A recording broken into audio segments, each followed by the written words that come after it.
and thanks for joining us in Chicago tonight. I'm Joanna Hernandez. Brandis Freeman has the evening off. Here's what we're looking at. Immigrant advocates raise concerns about a new Indiana detention center and its implication for Illinois. This feels like a Chicago fire moment to me. Nonprofits are coming together in a new networking group aimed at boosting collaboration. And we revisit a conversation with Apollo 13 astronaut Jim Lovell, who died last week. First off tonight, some of today's top stories. Governor J.B. Pritzker today signed a series of bills aimed at protecting Illinois workers from federal rollbacks from the Trump administration. The bills are designed to preserve current pay standards and worker protections in Illinois. At the ceremony today, Pritzker highlighted the state's historical significance in labor movements and the ongoing fight for workers' rights in the state. We're protecting hard-fought advances for equal pay in our state, urging companies to examine and maintain fairness in their compensation. And we're standing up for the next generation of union workers by ensuring these Illinois protections also apply to apprentices. And Republicans across the state gathered in Springfield today to celebrate the party and look ahead to the midterms. The country's redistricting battle was the front and center at today's event. Illinois Republicans slammed Governor J.B. Pritzker and Democrats for the lack of Republicans in the state legislature. They say because of how the districts are drawn. It comes as Democratic lawmakers from Texas are in Illinois for a second week after fleeing their home state to avoid a redistricting vote there. If it goes through, the vote would add 5 Republican-leaning seats in the U.S. House from Texas. As for who is running for the Republican ticket in statewide races, Tom Dabrowski, president of the conservative public policy organization Wirepoint, says he's planning on announcing a campaign for governor. And former Illinois Republican Party Chair Don Tracy announced yesterday his bid to replace Dick Durbin in the U.S. Senate.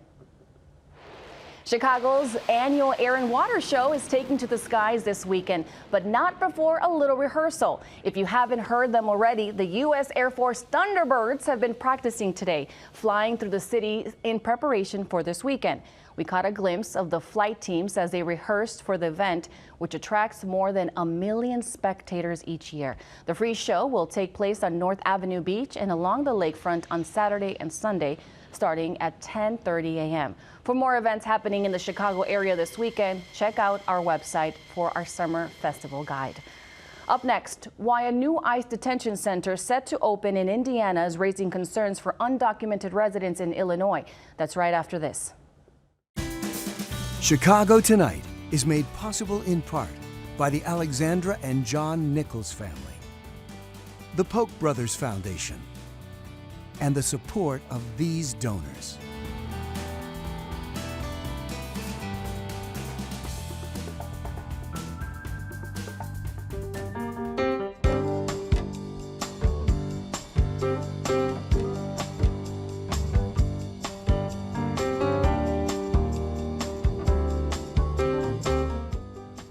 A new ICE detention center is in the works in North Central Indiana, dubbed the Speedway Slammer, similar in size to Florida's high-security so-called Alligator Alcatraz facility. Speedway Slammer will triple the amount of ICE beds in the Chicago region. The announcement comes after orders from the Trump administration to ramp up immigration efforts in Democratic-led cities. The Department of Homeland Security has set a quota of 3,000 arrests per day. And joining us here today is Indiana State Representative Victoria Garcia-Wilburn, who represents parts of Indianapolis, and Brandon Lee, Communications Director for the Illinois Coalition for Immigrant and Refugee Rights. Now, we also invited a number of Illinois and Indiana Republicans to join the conversation, but they either declined or didn't respond. Well, thank you both for joining us. Representative Wilburn, I want to start with you. Indiana Governor Mike Braun stated Indiana is taking a comprehensive and collaborative approach to combat illegal immigration and will continue to lead the way among states. Where do you stand? It's unfortunate that, we have made light of a very grave situation. Dubbing the facility Speedway Slammer is dehumanizing at best, and so Democrats in the state have been vocal all session about their apprehension towards his plans. What are your thoughts, Brandon? As you mentioned in the introduction, this has the potential to increase increase ICE detention capacity 3 times in the region overseen by the Chicago office, and that is the type of move by the Trump administration and by the governor of Indiana that really sets off the alarm for us that increased enforcement could be coming to Illinois as well. And Representative, the detention center is set to house up to 1,000 people awaiting deportation. Are you concerned about the fiscal responsibilities these new facilities will impose on the state? That's what I'm concerned about. Obviously, the humanity issue is what I'm mostly concerned about. But honestly, Indiana had a hard time making a neutral budget this year. We had a $3 billion deficit in our state Medicaid, and we have called for transparency about how much, as a state, we are looking to fit this bill. I think it's an egregious error to Hoosiers, which is what we call Indiana residents. And should lawmakers have a say in these centers popping up in their districts? Absolutely. I think if we're going to be using state resources, we should be able to have an opinion about how these resources are spent. And in all transparency, we also have a deficit in public safety officials. We have a recruitment and retention problem for both our local departments and our sheriffs. And I'm wondering if that is going to have the implication at the detention centers as well. And what are you hearing from people who live there, residents in Indiana?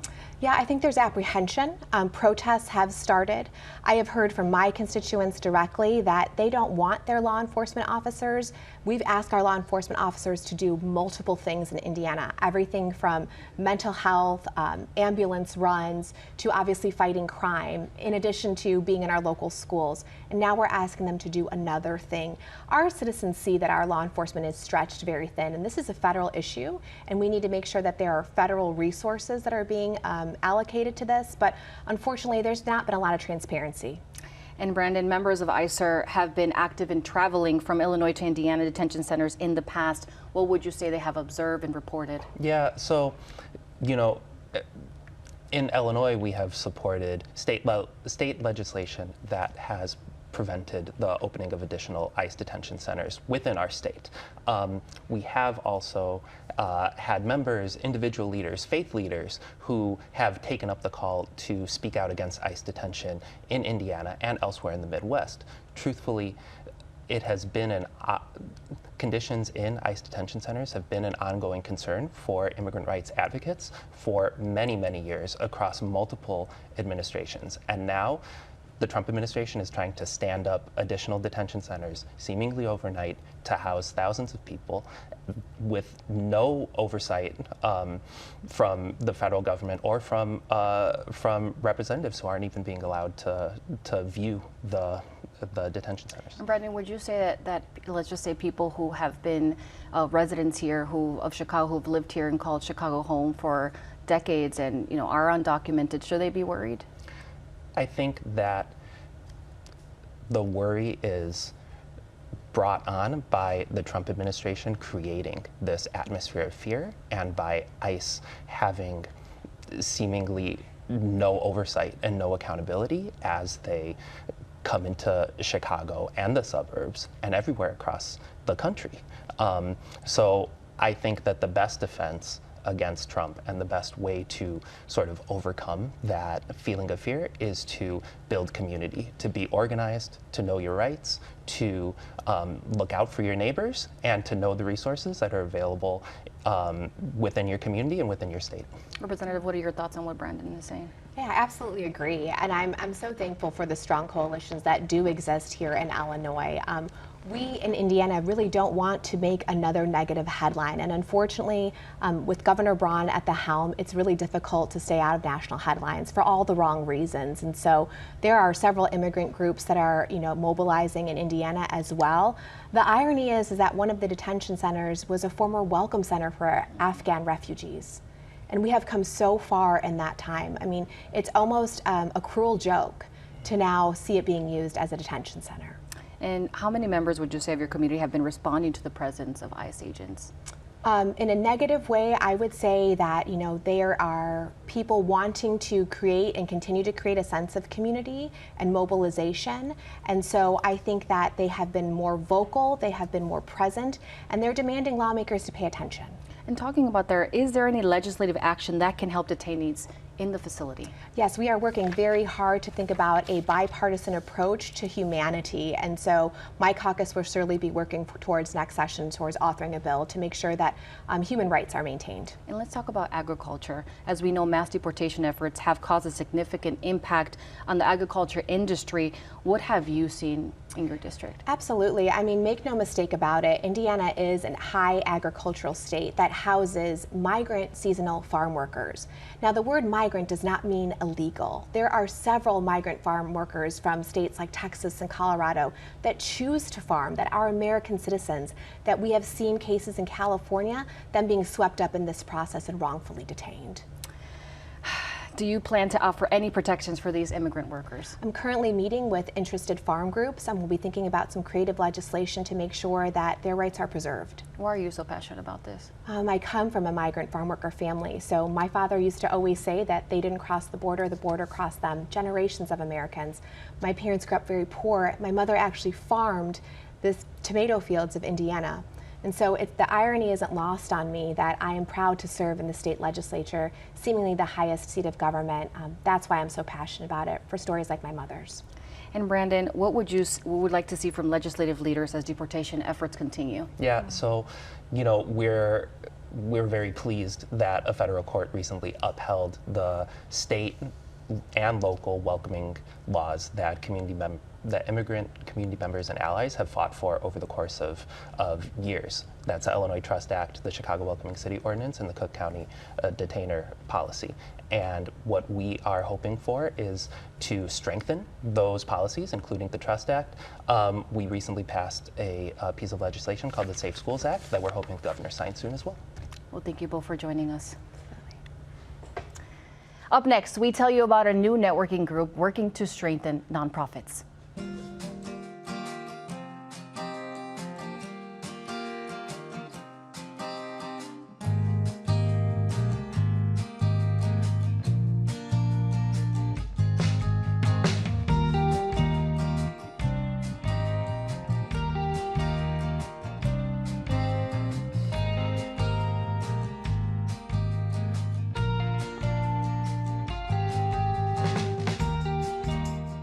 Nonprofit organizations around the country are under stress. They've seen cuts to their funding from the federal government, but the community needs they try to meet are more pressing than ever. The difficult job of running a nonprofit often means there isn't always time to collaborate with other groups.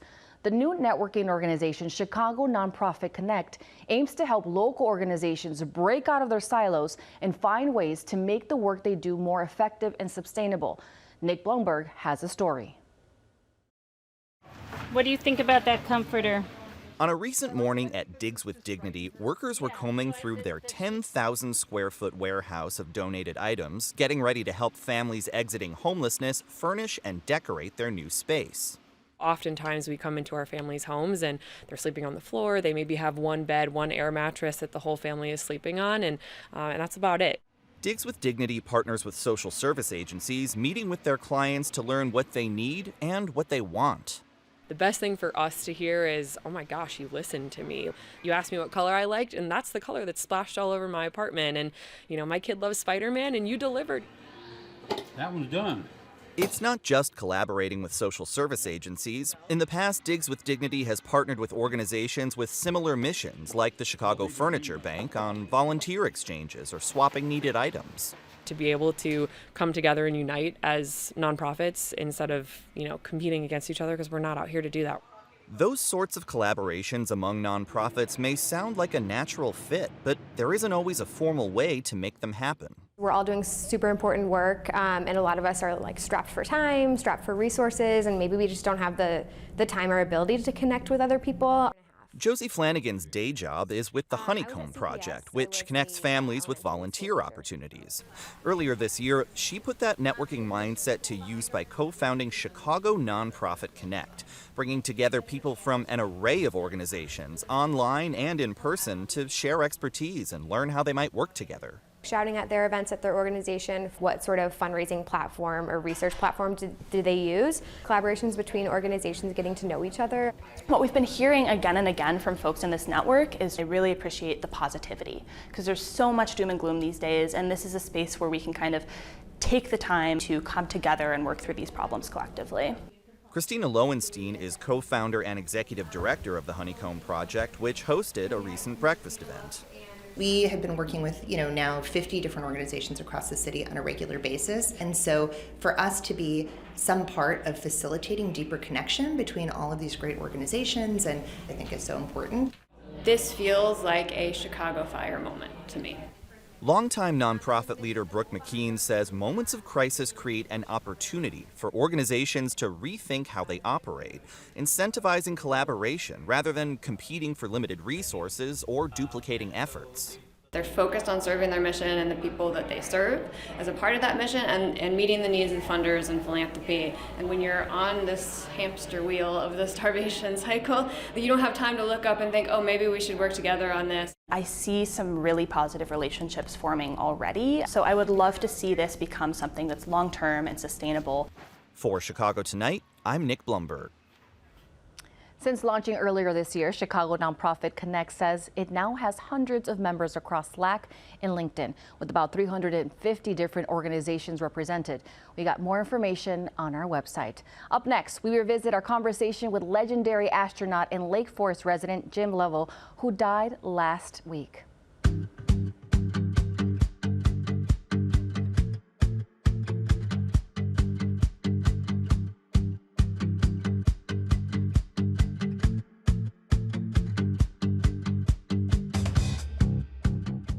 Jim Lovell was an American hero. The naval aviator and test pilot turned astronaut is perhaps most famous for almost making it to the moon. He was the commander of the Apollo 13 mission, the dramatic story of those astronauts returning to Earth after major mechanical problems in space was made into a hit movie starring Tom Hanks as Lovell. Lovell, who lived in Lake Forest, died last week. He was a guest on this program many times. Here he is in 1995, right after the Apollo 13 movie came out, with an introduction from Phil Ponce. Apollo 13's mission was to land 2 of its crew members on the moon, including the commander, Jim Lovell. For Lovell, it was an extension of a lifelong dream. Imagination can run wild, yes. I'd love to be the first guy to land on the moon. And this was a drive, I think, that all of us had at that particular time. That honor had already gone to another man by the time Apollo 13 lifted off on April 11, 1970. But 2 days into the flight, the crew's mission changed from landing on the moon to returning to Earth alive. A muffled type of noise. The spacecraft rocked back and forth. I could hear the jets firing because we were on an autopilot that would stabilize the ship. And then everything was quiet. Okay, Houston, we've had a problem here. This is Houston. Say again, please.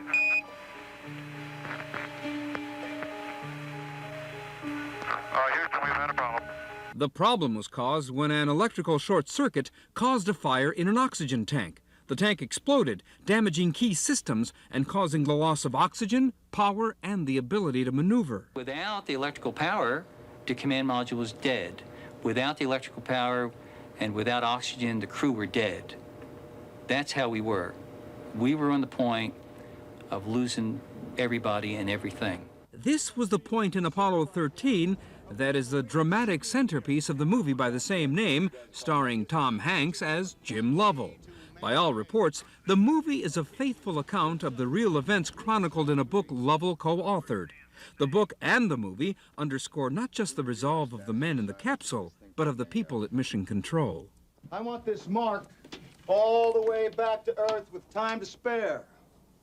We never lost an American in space. We're sure as hell not going to lose one on my watch.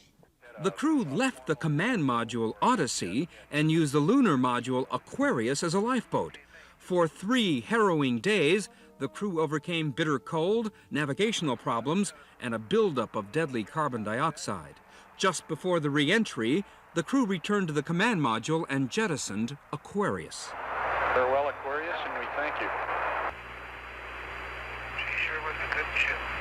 The final unknown was whether the command module's heat shield would hold up for re-entry. It did. Visitors to the museum who've seen the movie have their own questions for the commander. I know he had to methodically follow directions, but was there any time that he felt like they were just going to lose it? I wonder if he was disappointed that he never got actually to land on the moon. I just wondered how they felt inside, too, and thinking of their wife and children. If the mission, the book, and the movie have an underlying message, it may be a simple one. Well, you never know what events are going to transpire to get you home. For Chicago Tonight, I'm Phil Ponce. And now we're delighted and pleased to welcome back to Chicago Tonight Jim Lovell, the commander of the Apollo 13 flight and the recipient last week of the Congressional Space Medal of Honor presented at the White House by President Clinton. Congratulations, sir. Thank you, John. And Thank welcome you very back. much. Did the president have any words for you? Did he see the movie? Oh, yes. He saw the movie, actually, one of the first people on the 8th of June before it came out, along with a lot of the Universal people, and John Glenn was there. Did you have a chance to talk with him at all about this whole phenomenon of this movie and the tremendous public response you're getting? Just a little bit of why there is such a response for this movie. I mean, it happened a quarter of a century ago. Why suddenly does everybody responding to it? Why are they getting up and clapping in the movie theaters after it's over with? It amazed me, but I think I know why. Because it's a piece of Americana. It's something they could all be proud of. It's a little bit of their patriotic sense, their patriotism to see this thing and see what happened. What did you think of the movie when you first saw it? I enjoyed it. I guess I'm one of the few authors that likes to see their books go into movies, but it was, to all extents, very authentic. Well done. I am happy that Ron Howard did it, and Tom and the rest of the crew, too, were part of it. Was there any... Did you ever think of anybody else playing you other than Tom Hanks? Well, very early, and this is, the first talk with Ron Howard, because he asked me, who do you think should play my part? And I just thought of Kevin Costner, only because I looked a little bit like him when I was his age. But right now, I couldn't think of a better actor, because Hanks is a space enthusiast. He's a closet astronaut. He always wanted to play the part of an astronaut when he got in the acting business. How was he, by the way, as somebody who had to train and do this? How did he do when you took him up and did some flying with you? Well, first of all, he asked me, he said, Jim, I've got to know your character. I have to know your mannerisms. Can we ever get together? And that's when I invited him down. So there I thought, here's a guy that really wants to learn the part. He just didn't want to go out and read a script and then do it on his own. And so he was very accurate. He looked at me, and when I looked at the movie, I saw some of those subtle mannerisms of my own that I didn't think he had picked up when we were together. I've got some questions which I noted that the people in Phil Ponce's piece raised, and I think we ought to do them the courtesy of getting responses from you right now. Were you ever confused or disoriented during the flight, particularly after the oxygen tank went? Well, we were never confused or disoriented, but our low point was probably when the explosion occurred and after we had analyzed the fact that the command module Odyssey was dying and we did not yet have solutions of how to use the lunar module to get home. So that was the point where we said, well, how soon should we get in the lunar module? How we're going to transfer all of our guidance equipment, our guidance parameters over to the lunar module. Did you experience as much emotion as we see at some points in the movie? Yes, I think we did. Of course, remember, all three of us were test pilots. We've been in crises before, so we could have bounced off the walls and panicked for about 10 minutes, but after that was over, we'd be right back where we started from. So we started to think logically of how to get back. Were you disappointed? One of the persons interviewed said, were you disappointed that you didn't actually land on the moon? Yes, very much so. When the explosion first occurred, the indications were that we couldn't land, but we weren't in deep trouble. And I was very much disappointed. And then, of course, we were in deep trouble. And then after we landed back on Earth, for a long time, I was very frustrated the fact that I did not complete really what I wanted to do. What is re-entry like? What was re-entry like on that one?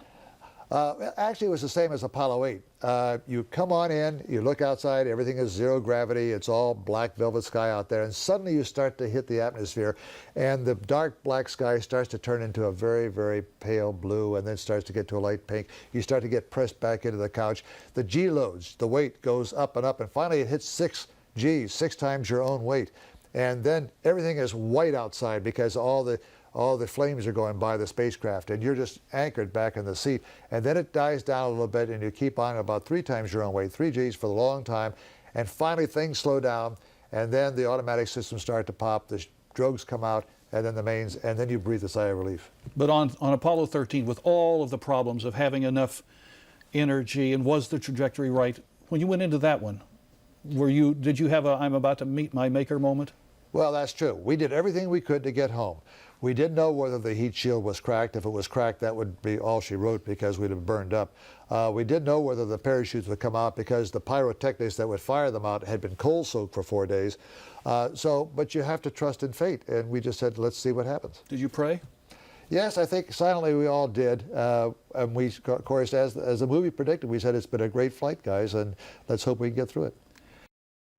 And Jim Lovell died at the age of 97.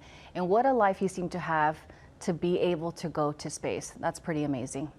And that's our show for this Thursday night. Stay connected with our reporters and what they're working on by following us on Instagram at WTTW Chicago. And join us tomorrow night at 5:30 and 7 for the Weekend Review. Now, from all of us here at Chicago Tonight, I'm Joanna Hernandez. Thank you for watching. Stay healthy and safe. Buenas noches. Good night.